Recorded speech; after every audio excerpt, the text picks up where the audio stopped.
Olá, tudo bem? Como é que você está? Espero que você tenha tido uma ótima semana, que a sua semana tenha sido abençoada. Seja bem-vindo ao nosso canal, seja bem-vindo à nossa igreja, seja bem-vindo à nossa transmissão do nosso culto. Se você ainda não se inscreveu no nosso canal, aproveita esse momento, se inscreve aqui embaixo. É só clicar no botão ali, todas as vezes que sair uma mensagem nova, você vai receber essa notificação, principalmente se você ativar ali o sininho ali embaixo. Hoje eu tenho o prazer de não só participar contigo desse culto dentro da sua casa, mas de anunciar uma nova série. Durante essa pandemia nós tivemos várias séries, a gente teve que se adaptar, a gente teve que se reinventar e me parece que nós estamos chegando no final dessa fase crítica de pandemia. E a gente resolveu começar uma série nova, falando de alguns assuntos importantes para a igreja. E essa série, só para não perder a brincadeira, nós vamos chamar de Home Sweet Home. É uma frase em inglês que significa lar, doce lar. E é uma frase de duplo sentido, porque ao mesmo tempo que não existe um lugar como o nosso lar, né, a frase em inglês, there ain't no place like home, você está aí na sua casa, no conforto da sua casa, e aí me permite entrar aqui e participar contigo desse culto, mas nós aqui na Capela, em Volta Redonda, no nosso contexto local, nós retornamos os nossos cultos presenciais, e não há nada como estar em casa. Domingo passado nós tivemos aqui a nossa primeira reunião, foi fantástico, muitas pessoas, a gente pôde rever os nossos amigos, ainda está precisando manter aquele distanciamento, mas a gente vai se adaptando. E se você estiver por Volta Redonda, quiser fazer uma visita, todos os domingos, às 10 horas da manhã, nós temos os nossos cultos presenciais. Mas nós não nos esquecemos de vocês.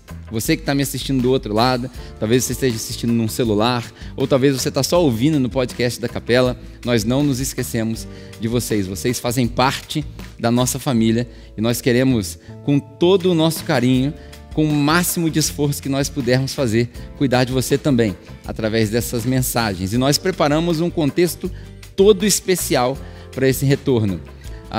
Tudo é diferente, você vê que o nosso cenário é diferente, e nós trouxemos alguns amigos muito próximos nossos para poder participar conosco desse momento de louvor. Então, ao invés do nosso time de louvor, como a gente sempre tem eles aqui no nosso presencial, nós trouxemos também alguns amigos nossos, e todo domingo você vai ver aqui alguém diferente, alguém de uma outra comunidade, alguém de uma outra igreja. Isso serve também para a gente promover essa comunhão, para a gente mostrar para as pessoas que não existe competição entre igreja, que nós estamos todos jogando no mesmo time. E hoje eu tenho o prazer de apresentar para vocês, parece que é um programa de televisão, né? De apresentar para vocês o Serginho, que já é o nosso faz tudo aqui, toca, edita e por aí vai. E junto com ele, uma amiga nossa, a Graziella, vai cantar alguns louvores, e logo depois desses louvores e do momento de oração, eu volto com a palavra, hoje falando sobre oração. Eu quero conversar contigo e compartilhar algumas coisas a respeito do que é e para que serve a oração. Aproveite aí o momento de louvor, se entregue tudo que você tem, como a gente já aprendeu aqui com o Serginho, o momento do louvor é quando nós entregamos algo para Deus, então essa é a hora de você entregar tudo que você tem para Deus, e eu volto já já.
Mesmo que eu ande em meio ao frio,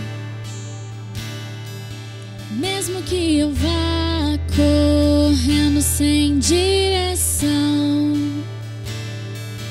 mesmo que eu me canse de lutar ou esperar algo acontecer, mesmo que eu me encontre em meio ao caos, eu sei que tudo continua sendo dele.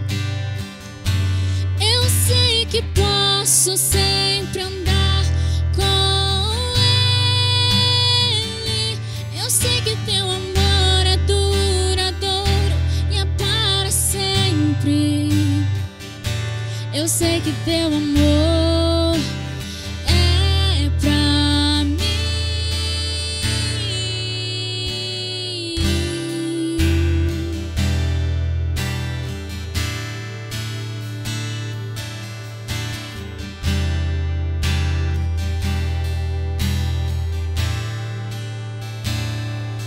Mesmo que eu ande em meio ao frio, mesmo que eu vá correndo sem direção, mesmo que eu me canse de lutar ou esperar algo acontecer, mesmo que eu me encontre em meio ao caos, eu sei que tudo continua sendo dele. Eu sei que posso sempre andar com ele. Eu sei que teu amor é duradouro e é para sempre. Eu sei que teu amor é pra mim. Tem tudo a ver com ele. Com ele eu sei pra onde eu devo ir. Tem tudo a ver com ele. A cruz revela seu amor por mim. Mesmo se eu me abalar, o teu amor vai sustentar tudo que há em mim. Tudo que há em mim. Tem tudo a ver com ele. Com ele eu sei pra onde eu devo ir. Tem tudo a ver com ele. A cruz revela o seu amor por mim. Mesmo se eu me abalar, o teu amor vai sustentar tudo que há em mim. Tudo que há em mim.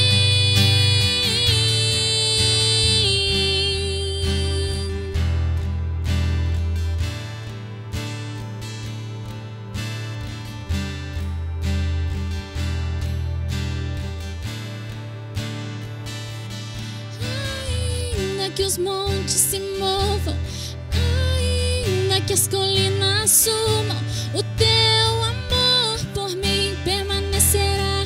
Teu amor por mim permanecerá. Ainda que os montes se movam, ainda que as colinas sumam, o teu amor por mim permanecerá. Teu amor por mim permanecerá.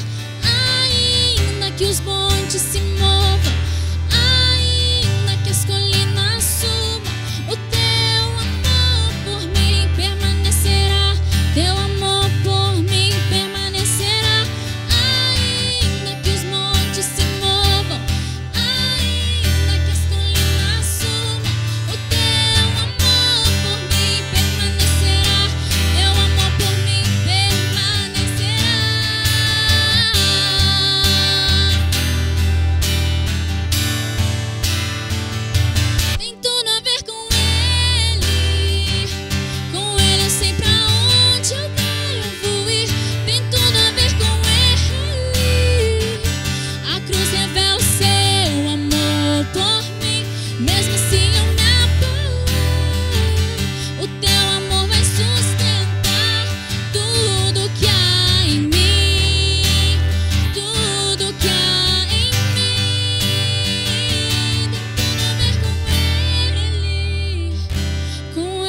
teus braços eu vou me entregar.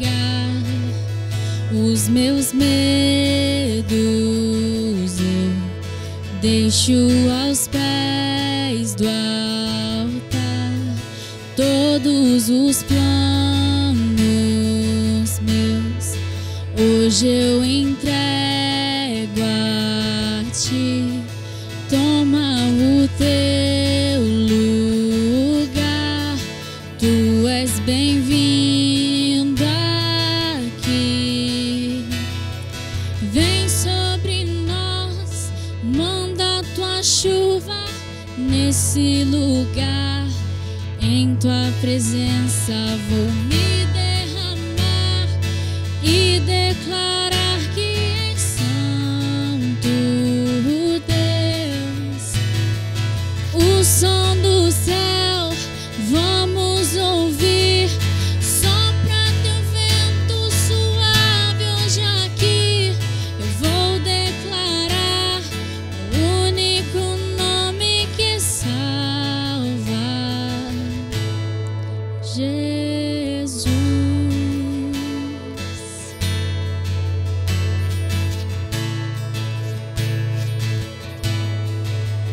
Em teus braços eu vou me entregar.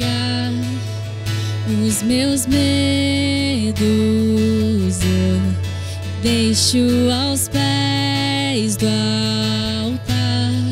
Todos os planos meus hoje eu entrego a ti.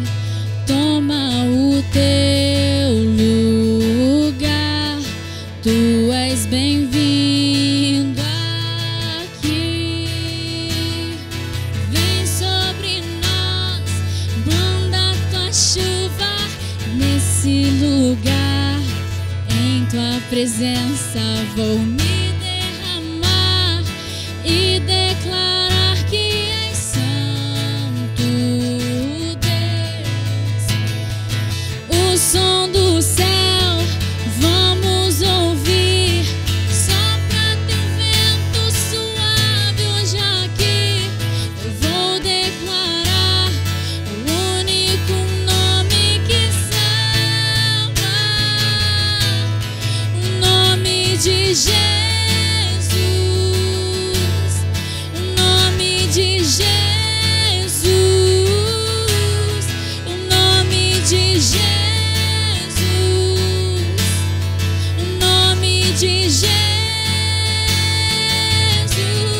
o nome de Jesus, o nome de Jesus,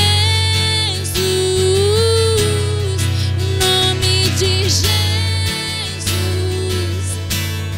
o nome de Jesus.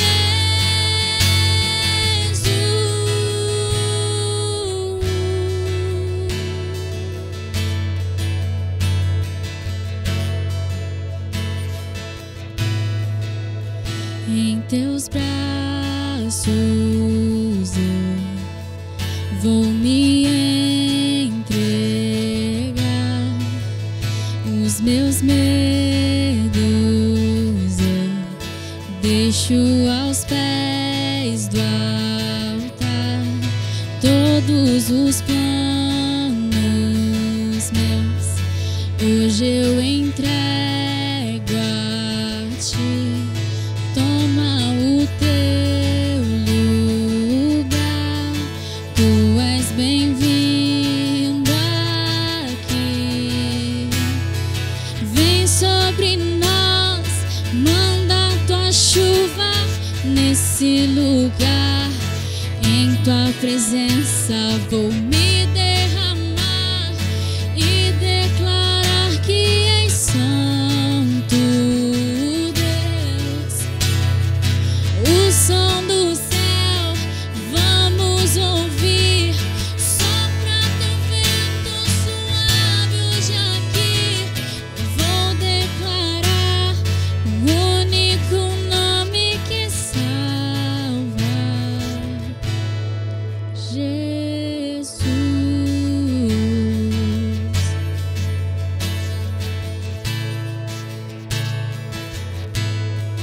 É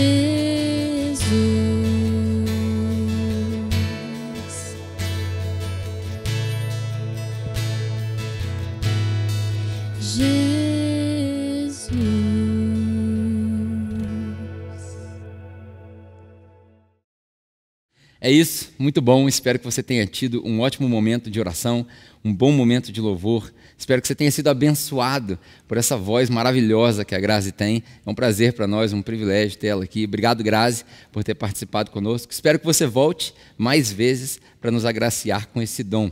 Bom, hoje eu quero falar sobre oração. Eu sei que oração é um assunto que talvez você já tenha ouvido falar várias vezes. Eu sei que aqui na capela nós já falamos de oração pelo menos 6 vezes. Inclusive, nós temos uma série sobre oração, muito boa também, com vários pregadores diferentes. E hoje eu quero falar sobre esse assunto que é tão importante. Talvez, se você já é cristão, seja algo que você precisa ouvir de novo. E se você não é cristão, não tem o costume de orar, seja uma palavra que vai te ensinar algo novo. E antes de eu começar, eu quero começar com uma pergunta. Para que serve a oração? Porque eu até poderia descrever o que é oração, mas nós já temos 6 mensagens falando sobre o que é oração, e eu iria me repetir se eu fosse tentar te explicar o que é oração. Mas é bom que a gente saiba o que não é oração, pelo menos. Oração não é aquela barganha com Deus. Quando você fala, Deus, se você fizer isso por mim, eu faço isso por você, como se Deus precisasse de alguma coisa nossa. Oração também não é aquele...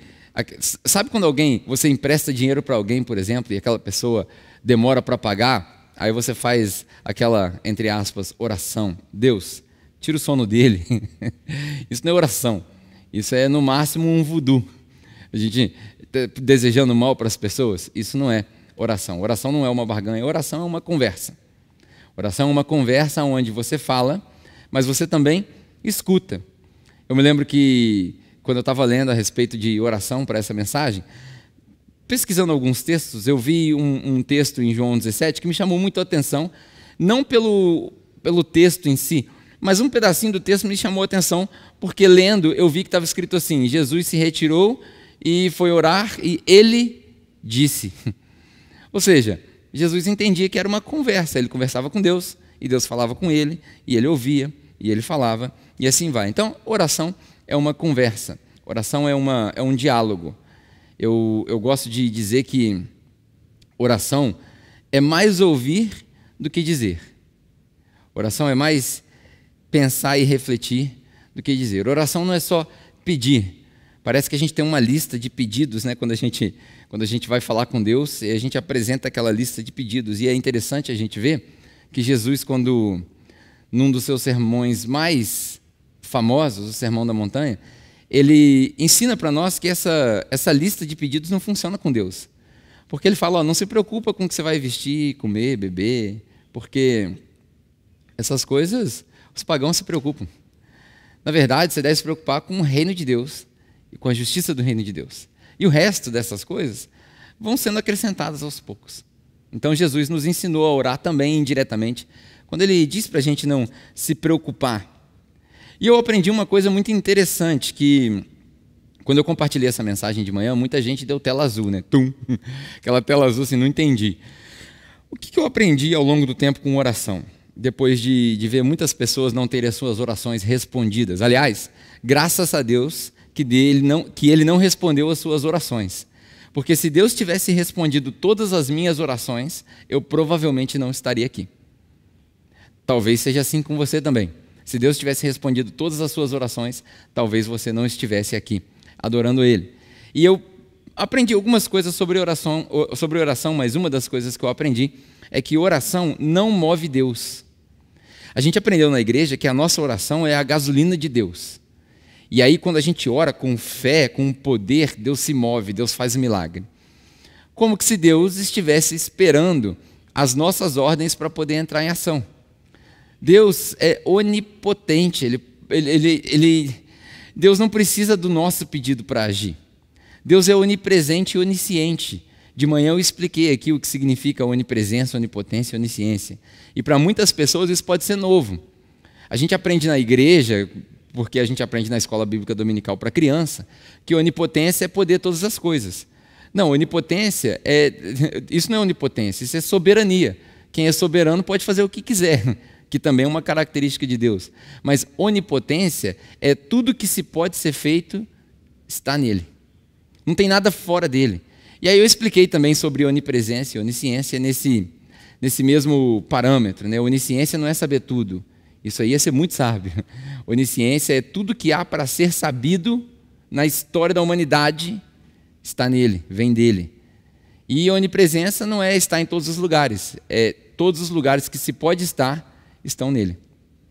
E aí você pode achar várias referências para isso, mas eu gosto de brincar que quando o Albert Einstein, por exemplo, fez as suas descobertas, ele não descobriu nada de novo, ele só descobriu mais uma das coisas que estavam em Deus. Oração não move Deus. Oração alinha o homem com o propósito de Deus. Eu gosto de pensar que oração alinha o homem ou a mulher com o propósito de Deus. É mais ou menos assim, eu estou orando e aí eu percebo que Deus está fazendo algo, e aí quando eu percebo eu me alegro porque a minha oração estava de acordo com a vontade dele. É isso que quer dizer tudo que você pedir em meu nome, ou seja, tudo que estiver de acordo com a vontade do Pai, porque o próprio Jesus falou que ele não fazia nada que não fosse pela vontade do Pai. Isso é oração. Ela não move Deus, ela alinha o homem aos propósitos de Deus. Se nós conversássemos mais com Deus, é muito provável que nós tivéssemos muito mais para agradecer e menos para pedir. Aquela conversa de perceber o que Deus está fazendo. Eu gosto de dar o exemplo que as minhas orações pela manhã, elas giram em torno de uma frase. Deus, o que o Senhor está fazendo? O que o Senhor está fazendo que eu não estou vendo? O que o Senhor está fazendo que eu não estou percebendo? Aonde o Senhor quer que eu vá? Com quem o Senhor quer que eu fale? E essa minha oração é mais um questionário para Deus. E quando eu consigo perceber isso, as coisas fluem melhor. E curiosamente, eu consigo perceber Deus ao longo do meu dia. Isso, na minha concepção, é oração. E eu queria falar hoje sobre 3 funções da oração. 3 funções da oração. Claro que a oração pode fazer muito mais além daquilo que eu estou compartilhando aqui. Mas essa é a minha percepção de 3 funções que a oração tem na vida do cristão. A primeira delas, a primeira função, é a função de confirmar. A gente ora para que as coisas se confirmem nas nossas vidas. Nós, como cristãos, nós cremos que Deus está acima de todas as coisas e quando nós nos alinhamos ao propósito dele, ele confirma para nós, através de oração, leitura da palavra, aconselhamento com pessoas mais sábias, aquilo que ele quer para nós. Eu lembro de um texto em Marcos capítulo 1, se você tiver sua Bíblia aí e quiser abrir a sua Bíblia, um texto muito interessante, Marcos capítulo 1, do versículo 35 ao 38, onde aparece, teoricamente, a primeira oração de Jesus durante o seu ministério. O que não quer dizer que ele não orou antes, mas daquilo que está gravado aí na sua Bíblia, essa me parece ser a primeira oração gravada de Jesus. E a oração de Jesus era muito diferente da nossa oração. A nossa oração hoje em dia é uma oração que busca por aval. É uma oração assim, Deus, abençoa os meus planos. Deus, eu estou prestes a fazer isso, então abençoa o meu plano. Porque eu sou cristão, eu sou fiel, então o Senhor tem que abençoar meus planos. Mas a oração de Jesus aqui é uma oração que demonstra uma confirmação óbvia. Então vamos ler Marcos, capítulo 1, versículo 35 ao 38. Se você não tiver Bíblia na sua casa, a gente vai tentar colocar aqui as escrituras para você poder acompanhar o que eu estou lendo. Só algumas observações básicas, né? O texto diz assim, versículo 35. De madrugada, porque de madrugada a fila é mais curta, Jesus já ensinou isso para a gente aqui, que ele foi orar de madrugada. De madrugada, quando ainda estava escuro, Jesus levantou-se, saiu da casa e foi para um lugar deserto, onde ficou orando. Aqui vem uma dica para você que eu vou falar bem rapidinho. A melhor circunstância para você orar, o melhor lugar para você orar é quando não tem ninguém perto de você. Esse é o melhor lugar que você tem para orar, porque você não se distrai. E é por isso que a maioria das pessoas desenvolve uma prática de orar pela manhã. Porque orar na hora do almoço, ninguém ora porque todo mundo está com fome. A verdade é essa. E toda vez que tem um almoço suculento na mesa e aquele irmão bem crente começa a orar e a oração dele demora 2 minutos, o pessoal reclama que a comida vai ficar fria. Então, na hora do almoço, ninguém ora. Não pelo menos de uma maneira concentrada. E na hora de dormir, a gente já está mais para lá do que para cá, cambaleando um dia cansado. Não vale a gente entregar o nosso resto para Deus. Então o ideal, lógico que eu entendo que as pessoas são diferentes, lógico que eu entendo que talvez você trabalhe num turno, você não consiga fazer isso de manhã. Mas o ideal é que você entregue a sua primeira hora, né, o seu primeiro momento, não necessariamente uma hora inteira, se você não tem condição de fazer isso, mas aquele primeiro momento de estado de alerta, esse é o ideal que você entregue para Deus e converse com Deus, para perceber o que Ele está fazendo. Para quem tem filhos, o ideal é que você ore antes dos seus filhos acordar. Por duas razões. Primeiro, porque só assim você consegue prestar atenção. E segundo, porque você consegue pedir por eles. Deus, conserta aquele menino. Enfim, é bom que você ore logo no seu primeiro momento, estando desperto. E aí Jesus foi orar, Simão e seus companheiros foram procurá-lo, e ao encontrá-lo disseram, todos estão te procurando. Na verdade, os discípulos queriam parar Jesus, porque aparentemente, logo aqui no começo de Marcos, que é um evangelho bem reduzido, né? Logo aqui no começo a gente já percebe que os discípulos estavam muito preocupados com o ministério de Jesus, quem ia matar Jesus, enfim, mesmo sem saber o que estava acontecendo, eles queriam impedir que Jesus fizesse algumas coisas. E aí Jesus respondeu, vamos para outro lugar, é isso que eu quero que você preste atenção. Vamos para outro lugar, para povoados vizinhos, para que eu pregue lá também. E aí a última frase dessa leitura que nós vamos fazer, está escrito aí o quê? Porque foi para isso que eu fui chamado. Durante o momento de oração, Jesus recebe uma confirmação do seu chamado. Primeira função da oração, confirmar. Jesus talvez, estou aqui conjecturando, se levantou para orar porque tivesse dúvidas. O que eu estou fazendo aqui, Deus? O povo aqui não me ouve. As coisas não estão funcionando, não está fluindo, o milagre não está acontecendo. E aí a gente tem várias evidências disso, né? O profeta não tem honra na sua casa e por aí vai. E aí quando Jesus ora, ele recebe uma confirmação. Parece que Deus fala com ele, fala, vai para outro lugar, vai para outro povoado, prega para outro povo. Por quê? Porque foi para isso que você foi chamado. Primeira função da oração de hoje, confirmar. Mas não é aquele confirmar de tipo assim, Deus, eu tenho 2 trabalhos, 2 empregos que eu estou para entrar, né? Fiz a entrevista, estou para entrar. Um paga 10 mil, o outro paga 2 mil. Um tem todos os benefícios, o outro não tem benefício nenhum. Qual que você quer que eu pegue? Aleluia! Claro que a sua inclinação, o seu coração vai falar para você pegar o que paga mais, o que tem todos os benefícios.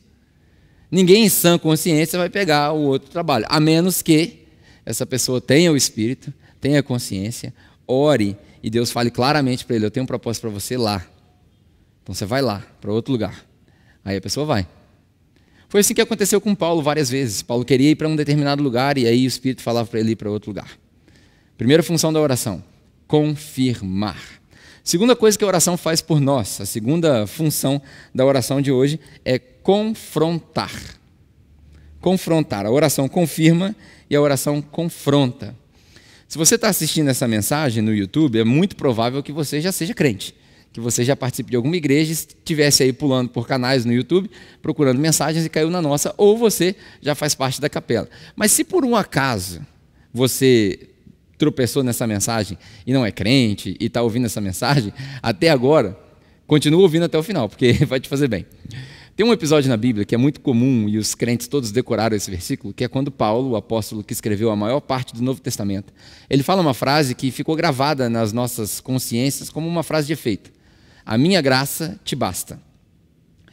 Essa frase está em 2 Coríntios capítulo 12, se eu não me engano, é isso? 2 Coríntios capítulo 12, versículo 8. A minha graça te basta. Só que essa frase, ela vem depois de um contexto que é importante a gente saber, que começa lá no capítulo 8. Quando Paulo escreve essa segunda carta aos Coríntios, que na verdade nem é a segunda, é a 4ª carta que ele escreve, ao longo da história, 2 cartas se perderam. E as 2 que a gente tem gravado ficaram gravadas como 1ª e 2ª. Mas Paulo já tinha ido visitar essa igreja, e a visita que Paulo fez para essa igreja em Corinto, para essa cidade, com vários grupos em casa, foi uma visita desagradável. Ele se encontrou com uma igreja que tinha se entregue a falsos apóstolos, falsos profetas, falsos ensinamentos. E se você ler a primeira carta que está aí na sua Bíblia, a primeira carta aos Coríntios, você vai ver episódios assim horríveis de homens se relacionando com esposa do pai, sabe-se lá quem que era, se era madrasta. Enfim, pecados que, como diz Paulo, nem os pagãos cometiam. Os pagãos tinham vergonha desse tipo de pecado. Então foi uma visita desagradável.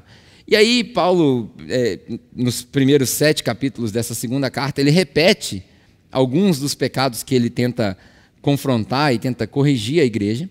E aí, quando chega no capítulo 8, ele começa a falar de dinheiro.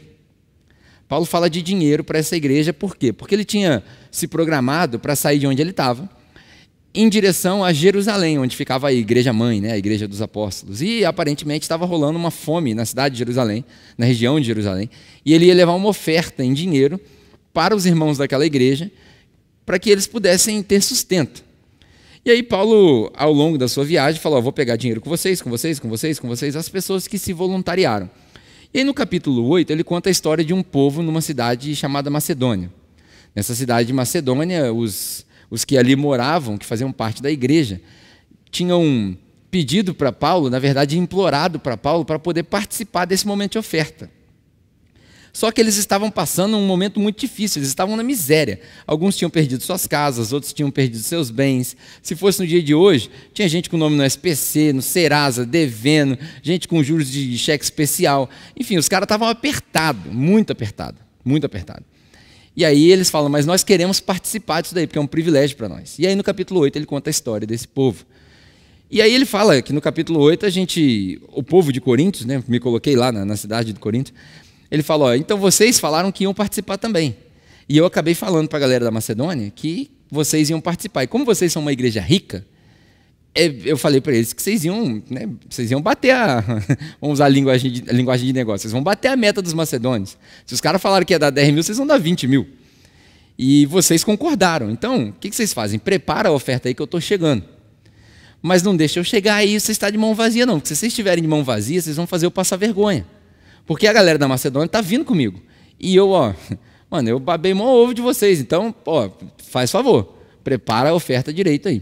Quando chega no capítulo 9, ele fala, sobre essas coisas de oferta, não precisa nem falar, não vou ficar dando volta. Vocês já entenderam já. E isso tem tudo a ver com o nosso contexto de hoje, da nossa igreja de hoje. Porque Paulo fala assim, quem quiser dar, dá, quem não quiser dar, não dá. Mas se você resolver dar, você dá de bom grado, dá com alegria, porque Deus ama quem dá com alegria. Mas não precisa de porcentagem, não precisa de 10%, não precisa de nada disso. Você dá, não tem hora do culto para dar, você dá na hora que você quiser, e você dá o quanto você decidir no seu coração. Lógico que quem semeia muito, colhe muito, quem semeia pouco, colhe pouco. Esse é o princípio que Paulo coloca ali. Eu sou testemunha disso, eu vivo isso. Quanto mais a gente, enquanto cristãos, falando de finanças, quanto mais a gente se deixa fluir, quanto mais rio nós somos, mais Deus vai jogando, e aí a gente vai distribuindo. Esses dias eu tive a oportunidade de contribuir com a necessidade de alguns irmãos, e aí minha filha viu fazendo alguns depósitos. E ela falou, pai, para que é isso? Eu falei, o dinheiro serve para isso, filha, o dinheiro serve para abençoar outras pessoas. Aí ela falou para mim assim, é por isso que a gente não comprou carro caro, é por isso que a gente não tem nossa casa. Eu falei, filha, para sobrar mais dinheiro, para a gente poder abençoar mais pessoas. E quanto mais pessoas a gente abençoa, me parece que Deus vai mandando mais dinheiro. Porque ele vê que o coração generoso vai distribuindo os recursos dele. E aí Paulo chama a atenção da galera e fala, não precisa disso aí não. Só que parece que essa galera de Corinto era uma galera que foi enganada por esses falsos mestres e estava sendo extorquida. E aí Paulo fala algumas coisas, estou parafraseando, né? Ele diz assim, poxa, eu vim aqui e eu trabalhei, eu não pedi oferta de ninguém, eu não fui peso para ninguém, porque eu não queria escandalizar ninguém. Aí vem uns caras aqui, com meia dúzia de palavra torta, cheio de mimimi, extorquiu todo mundo, pegou o dinheiro de todo mundo, foi embora e vocês estão se deixando enganar, cara. Isso não está certo. Vocês precisam acordar, esses caras aí se chamam super apóstolos. Então, se vocês precisam ouvir de alguém, eu vou te dar uma referência.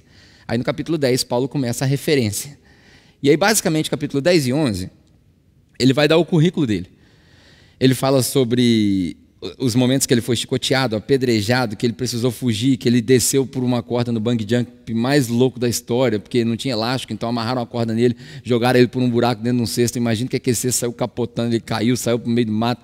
Enfim, uma certa vez Paulo foi apedrejado de tal maneira que as pedras cobriram ele, as pessoas pensaram que ele estava morto.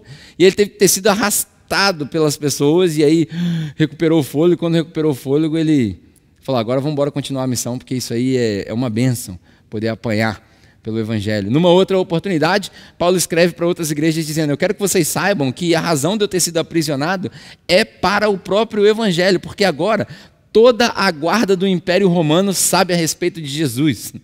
Eu não sei se você consegue perceber a grandeza disso, como que Paulo tem essa perspectiva.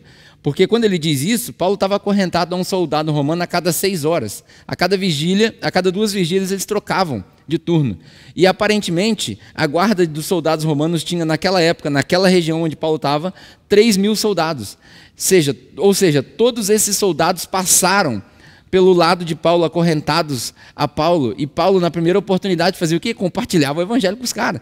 Então ele escreve para essas igrejas dizendo: vocês estão achando ruim que eu estou aqui, vocês estão tristes, mas eu estou tendo a maior oportunidade de espalhar o evangelho, porque esses soldados romanos, quando entendem o evangelho e recebem a Cristo, eles saem nas empreitadas do Império Romano, e lá eles espalham o evangelho também. Uma questão de perspectiva. E aí no capítulo 12, depois de ter dado todo esse currículo, depois de Paulo ter falado: você quer mestre judeu? Eu sou judeu. Eu estudei com o professor mais sinistro de todos os tempos, chamado Gamaliel. Eu era o aluno nota 10, nunca tirei nota vermelha.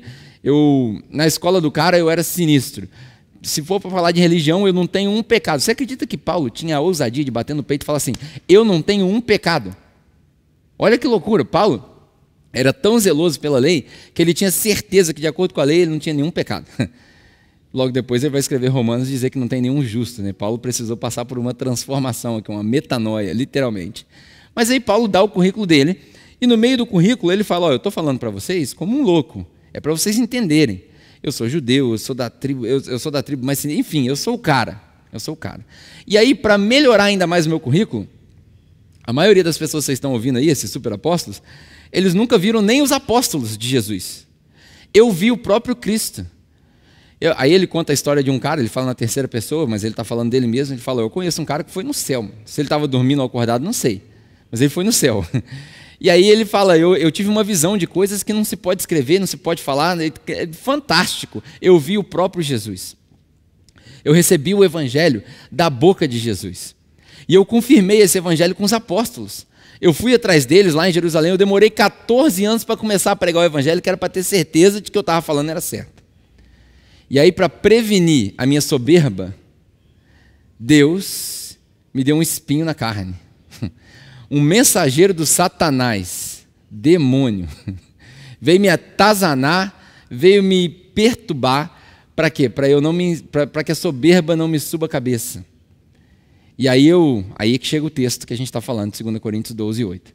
E aí Paulo diz assim: eu orei 3 vezes. Eu pedi para Deus: Deus, tira esse espinho da minha carne. E aí Deus me respondeu: a minha graça te basta. Porque a minha graça, Paulo, ela se aperfeiçoa na fraqueza. Eu não sei você, talvez você esteja passando um momento onde você fala: poxa, isso daqui eu já orei e não sai. Eu já pedi e não sai. Eu já tentei e não sai. Já meditei, já chorei e não consigo sair dessa angústia. Ninguém sabe qual era o espinho da carne de Paulo, né? Se era uma doença, se era uma angústia. Talvez você esteja passando algo semelhante. Do mesmo jeito que Deus falou para Paulo: a minha graça te basta, Ele fala para você hoje: a minha graça te basta. Porque o meu poder se aperfeiçoa na sua fraqueza. E aí Paulo aprendeu a lição. Ao invés de contar a vantagem do currículo dele, ele contava a vantagem das fraquezas dele. Para quê? Para que ele não se gloriasse, mas que a glória fosse toda de Jesus. O que eu aprendo com essa história toda? Quando Deus fala para Paulo: a minha graça te basta, isso é um confronto. Eu, como ser humano, eu quero dizer para Deus: Deus, você não sabe o que está fazendo, eu sei o que preciso fazer. Eu preciso me livrar disso, eu preciso me livrar daquilo, eu preciso pagar essa conta, eu preciso curar dessa doença, eu preciso arrumar meu casamento, eu sei o que eu preciso. E aí a gente vai de encontro a Deus, quando Deus fala: eu é que sei os planos que eu tenho para você. Lá no texto de Jeremias, lá para uma nação, mas a gente pode pegar esse princípio para nós. Você acha que Deus não sabe o que é melhor para você? No mesmo texto de Mateus capítulo 6, que eu citei aqui no começo, Deus fala assim: olha os pássaros. Os pássaros não trabalham, não ajuntam, e ainda assim, cara, tem comida para eles. Você acha que a sua vida não vale mais que a de um pássaro? Olha as flores no campo. Preste atenção, quando você passar por uma zona rural, as flores não fazem nada. Só cai alguma coisa do céu e elas crescem. Automaticamente, naturalmente. E aí, é engraçado que Jesus fala assim: nem Salomão, E aí virou um jargão de crente, né? Nem Salomão em toda a sua glória se vestiu como essas flores. Você acha que Deus não se preocupa mais com você? Então a gente não está acostumado a ser confrontado. E o confronto é bom. Quando a gente ora em busca de confirmação, a gente se sente, como é que eu posso dizer? A gente se sente assim, suportado, né? Apoiado. Poxa, Deus confirmou para mim. Quando a gente ora em busca de confronto, né? Na verdade ninguém gosta de confronto. Eu sou um cara que eu gosto de confronto, mas a maioria das pessoas prefere evitar confronto. Mas quando Deus se apresenta num confronto como esse, minha graça te basta. A gente se sente, talvez, desafiado. Agora, a terceira função da oração, na minha opinião, é a mais importante. É na terceira função da oração que a gente entende o que é de fato oração. A oração serve para confirmar, a oração serve para confrontar e a oração serve para confortar. Confortar. Essa função da oração é uma função fantástica, porque é aí que a gente aprende a se render. Eu te dei alguns exemplos e alguns contextos para você entender qual era a minha base para essas funções da oração, mas olha que interessante. Quando eu oro e Deus confirma alguma coisa, eu me sinto acalmado. Quando eu oro e Deus me confronta, eu me sinto desafiado. Agora, quando eu oro e Deus me conforta, aí eu me sinto amado. É no conforto que eu consigo ver Deus como Pai. Talvez, na confirmação, eu vejo Deus como um bom amigo, né? O Espírito Santo, o Paracletos, o que me anda comigo. Talvez, quando Deus me desafia, eu vejo Deus como um técnico de uma equipe, falando, você pode mais.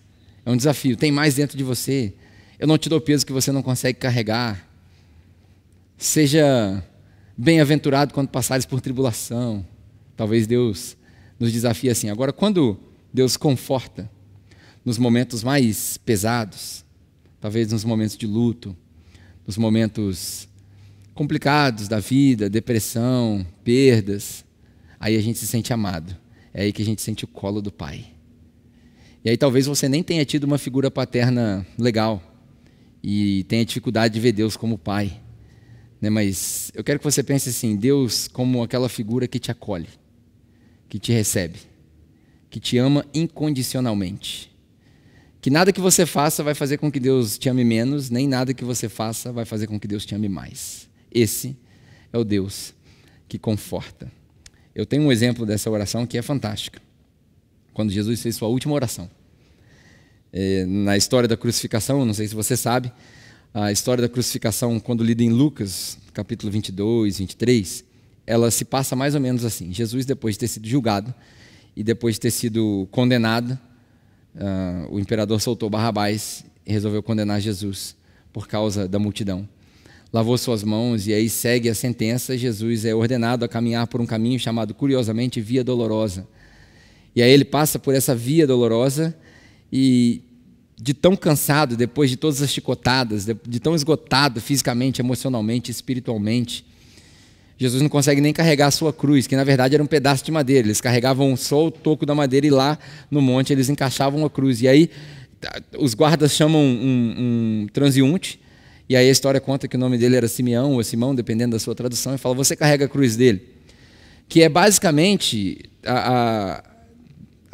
aquela passagem colocada em prática, se te pedirem para andar 1 milha, você ande 2. Porque todo soldado romano tinha o direito, por causa do Império Romano, de te ordenar a carregar as bagagens dele. Então ele mandou que carregasse a cruz de Jesus.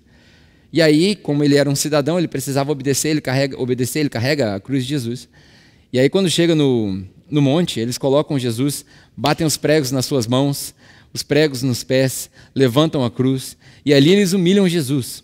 Ali a multidão grita, Jesus, você não é o Filho de Deus, se livra daí, sai daí, você livrou tantas pessoas, curou tantas pessoas, como é que você não se cura? E eles zombavam de Jesus, a multidão zombava de Jesus, e ao mesmo tempo, os guardas, eles brincavam, faziam jogos com as vestes de Jesus, para ver quem ficaria com as vestes de Jesus, o que era uma humilhação. Eles humilhavam Jesus, e eles gritavam a mesma coisa, você não é o rei, você não livrou tantas pessoas, está escrito em cima de você aí, ó, rei dos judeus, que rei que nada, que Deus que nada, você não é nada. E ao mesmo tempo eles humilhavam Jesus, e eles zombavam de Jesus, e aí conta a história que um deu uma esponja com vinagre para Jesus, que tem toda uma explicação explicação para isso, eu não vou passar por isso porque é muito gráfico.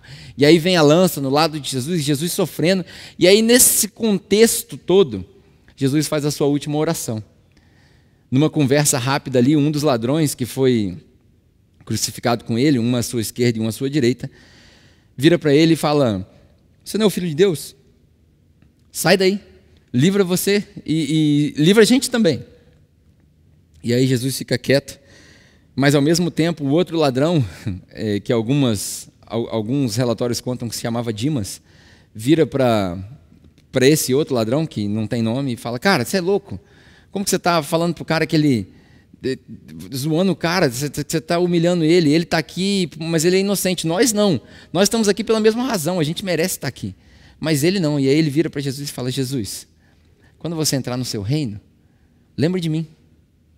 E aí Jesus fala uma frase fantástica para ele, fala: cara, hoje eu te digo que você vai estar no reino de Deus comigo.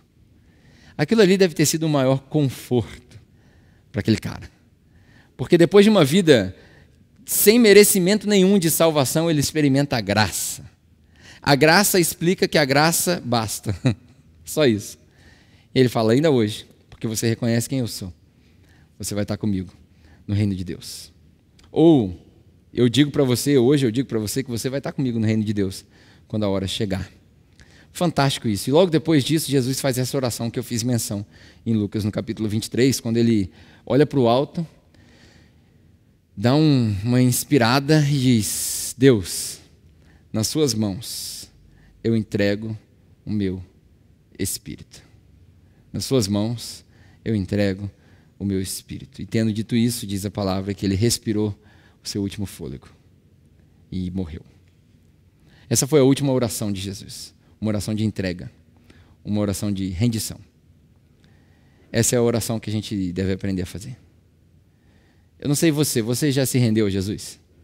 Tem duas maneiras de você fazer isso. Se você foi escolhido, talvez você esteja assistindo até agora, já tem histórico de igreja, mas não tem um relacionamento com Jesus. Ou talvez você está assistindo isso e nunca parou para ouvir uma mensagem sobre o Evangelho. Eu quero te dizer que Deus te ama, Deus se importa contigo, Ele tem um plano para você. E Ele quer conversar contigo, Ele quer ter um relacionamento contigo. Agora a minha pergunta para você é a seguinte: você já se rendeu? Porque tem duas maneiras da gente fazer isso. Ou você se rende, ou Ele te rende. De uma maneira ou de outra vai acontecer se está nos planos dEle.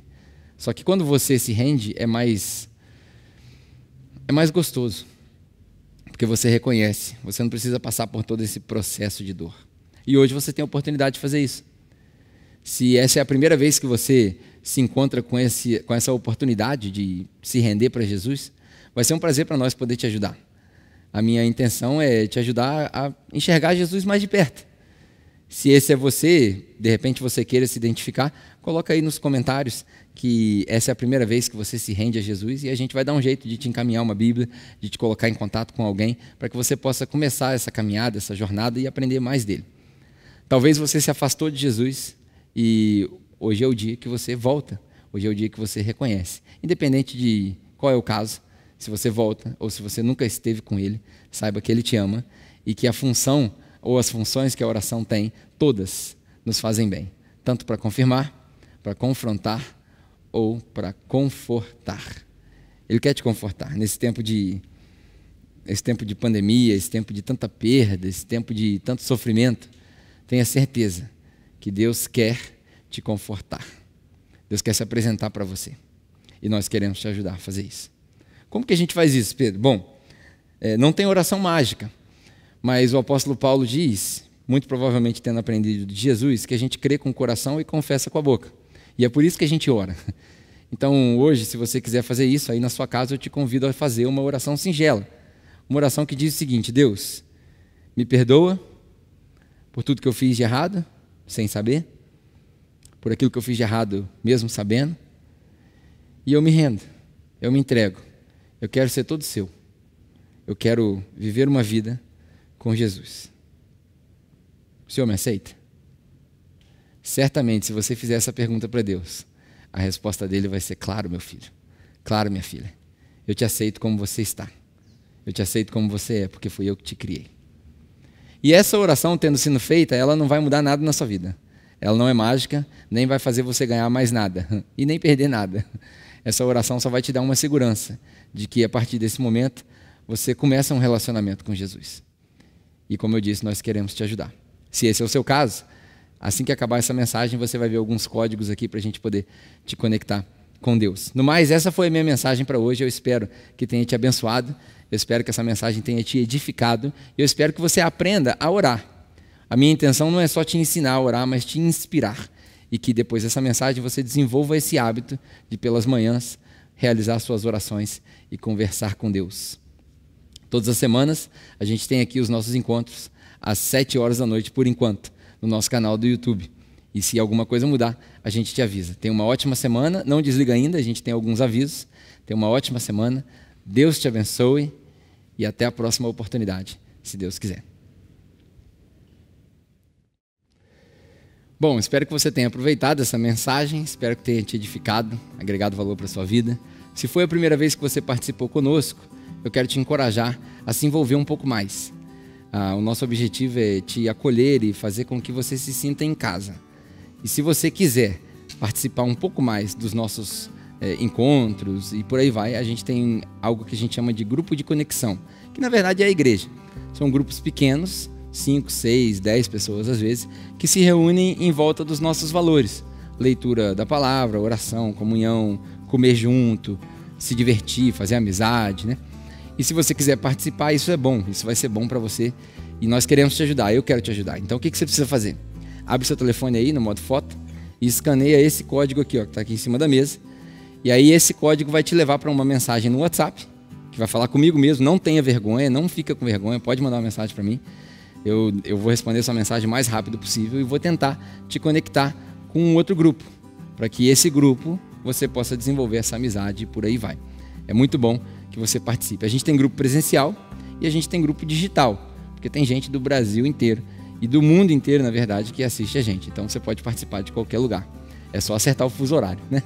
E se você quiser participar também financeiramente conosco, você vai escanear esse outro código aqui, que vai aparecer aqui. E esse código é o código do PicPay. PicPay é um aplicativo que a gente usa para as pessoas poderem fazer as contribuições online. E eu quero te encorajar a fazer isso de coração. Por quê? Nessa transição agora, você já deve ter reparado que a gente tem 2 ambientes diferentes. O que a gente está fazendo aqui não é só gravar o culto e jogar na internet. A gente criou 2 ambientes de propósito. Nós temos um ambiente presencial. Se você estiver em Volta Redonda algum dia e quiser vir nos fazer uma visita, vai ser um prazer, todo domingo, por enquanto às 10 horas da manhã. E nós criamos um ambiente online e todos eles têm custo. A câmera que a gente usa tem custo, as câmeras, né? Tem custo. O tempo das pessoas que vêm aqui tem custo. Um dia a gente quer fazer isso ao vivo, né? Colocar as câmeras e aí poder passar ao vivo no YouTube e tal, seria muito legal. Hoje a gente ainda não tem esses recursos. Mas por mais que seja gravado, que você está me vendo aqui gravado, a nossa intenção é fazer com que você se sinta parte da família. E se você é parte da família, nada mais justo do que contribuir. Contribua de coração, com generosidade, que é uma marca de todo cristão, e você vai nos ajudar e vai nos abençoar. É só escanear esse código aqui, com a quantia que você quiser, e assim você participa também dessa bênção financeira, né? Você participa conosco dessa oportunidade de continuar expandindo o reino de Deus. No mais, se você ainda não fez e quiser curtir as nossas mídias sociais, a gente tem YouTube, o canal que você está vendo isso daqui, a gente tem a nossa página no Facebook, que de vez em quando põe umas fotos legais lá, tem o Instagram, que sempre tem os making-offs, os bloopers e as coisas que dá errado aqui, e tem o Spotify, que é o nosso podcast, que se você gosta de ouvir, você pode ouvir também. Vai ser um prazer ter você em qualquer uma dessas mídias, caso você queira participar. Não se esqueça de se inscrever aqui no canal, se você não fez ainda, ativa o sininho aí. Eu tô igual os youtubers agora, né? Inscreve no canal, ativa o sininho, que aí você já vai ficar ligadinho quando sair. Beleza? Deus te abençoe, tenha uma ótima semana e até a próxima oportunidade, se Deus quiser. Valeu!